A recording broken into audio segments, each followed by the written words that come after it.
14 hours, 47 detainees and multiple fires.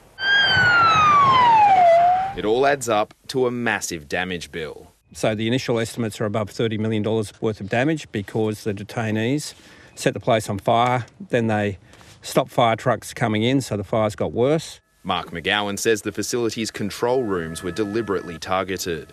So the control rooms are there with all the electronics coming in and the cameras and so forth. They targeted them. Now it makes it more expensive to fix and more difficult to fix because of that.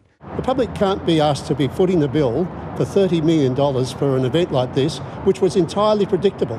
I'm not defending the actions of those rioters in one little way. I actually condemn such a behaviour. Shane Love going further to suggest the government was just as culpable. The Premier had been warned, the Minister had been warned that this is what we were heading towards. And if you don't act when you're giving those warnings, you're as responsible for that as anyone else. The opposition putting forward a motion to condemn the government's management of juvenile detention. I think the Premier needs a bogeyman to attack. And if it's not Clive Palmer and it's not some Premier over East, it's these kids in Banksia Hill. The motion was easily defeated, the Premier accusing the opposition of making excuses. Because if you constantly excuse it, you allow for more of it.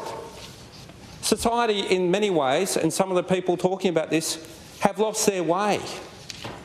They've lost their way. This week, the government will introduce legislation to require detainees in Banksia Hill to be moved to an adult facility when they turn 18.